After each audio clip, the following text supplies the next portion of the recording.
Welcome to SoCal Training Team. Thank you for joining us here today. Today I'm just going to go through some questions, some frequently asked questions that I get asked almost on a daily basis or various times throughout the month. So I'm going to go through some of them, and this may help some of you guys that are looking at residential facilities in the state of California. So we'll just go ahead and dive, and I've typed them out here. The first question is, how do I find out what regional center services my area? So what you need to do to find out what regional center services your area, you just go to dds.ca.gov and you click on the top taskbar, you click on regional center, and then you want to click on regional center lookup. You punch in your zip code and it'll give you the regional center that services your area. So hopefully that answers that question. How do I become an administrator? So in order for you to become an administrator, you have to take an initial certification class. Depends on the type of administrator you're trying to become, because the hours do vary. So there's adult residential, which is 35 hour. There's group home, which is 40 hours. There's STRTP, which is short-term residential therapeutic program, which is 40 hours. And then there's RCFE, which is residential care facilities for the elderly, which is 80-hour certification. Here at SoCal Training Team, we do offer initial certification for short-term residential therapeutic programs, and then we also offer it for adult residential facilities. If you want to find out more about that, you can visit our website at socaltrainingteam.com. Now we'll move on to the next question. How many homes can I operate as an administrator? You only can administrate 2 facilities, so only 2 homes. Who do I ask about the need? Who do I ask about the need for services? What type of services are needed at the regional center? So the person that you need to make contact with at the regional center in order to find out what the need is in your area or where your home is located, you need to speak with the resource developer, and they typically can tell you what the current service need is for your area. Good question. Do I need experience to open a facility?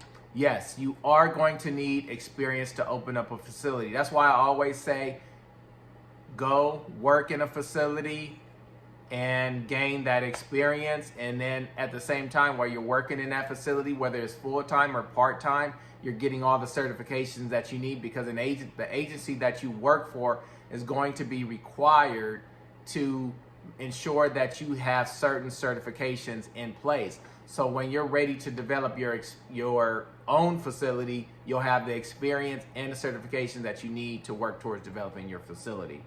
So as far as experience, how much experience do I need? How much time do I need to work in a facility?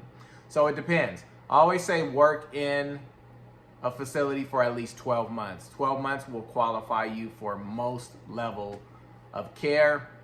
Let me backtrack a little bit though, and this leads us to the level of care actually. So the level of care, the regional center in particular has level of care that ranges from 1 to 4A through I, 4 being the highest level of care. If you want to open up a high level facility, for example, a level 4A through I, you have to work in that level of facility.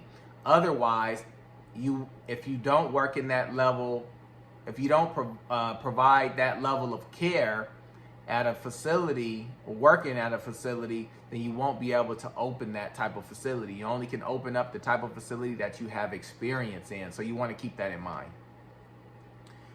The next question is, can I rent or lease a house to open a facility? Yes, either or. You can rent, lease, or purchase.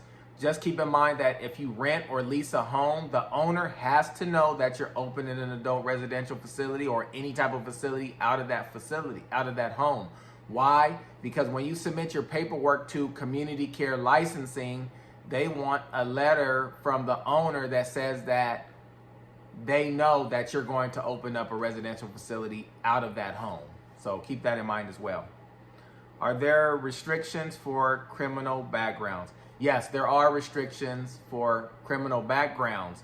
Some felonies cannot clear to work in facilities. Misdemeanors, it depends on the misdemeanors. It depends on the time frame. It depends on what type of crime it was. So it's a case-by-case basis. But if you go to the community care licensing website, which is just Google community care licensing, I believe it's ccod.ca.gov, then you can find exemptions, what crimes are exempt and what crimes are not. I also did a video, so you guys can search through the channel, and I did a video on non-exemptable crimes that licensing will not clear for you to work in a facility. So you might want to take a look at that video because it'll help you out. How much, and the last question that I'm gonna do for today is, how much money do I need to get started? So typically to get started, you need to show 3 times the amount of your operating expenses. So just to simplify it, if your operating expenses are $10,000, you times that by 3. You need $30,000 in the bank in order to develop that facility. So those are considered startup funds. So you need to ensure that you have a bank account. So what I'm gonna start doing is, as you guys have questions, I'll start turning them into videos, and I'll answer your questions in videos. That'll save all of us some time. That'll also save you guys some money because you don't have to schedule a consult call or in-person interview with me. I mean, maybe you guys want to come meet me in person and do the interview that way instead, but there is a consult fee involved. You can visit our website at SoCalTrainingTeam.com to find out more about what we do and some of the services that we provide. Do me a big favor, guys. Go ahead and like, subscribe, and share this video with family and friends, anyone you know in the business. We are a social service agency providing services to individuals across California, and we will be expanding at some point. So thank you for watching. I appreciate you guys, and I hope to see you on the next video.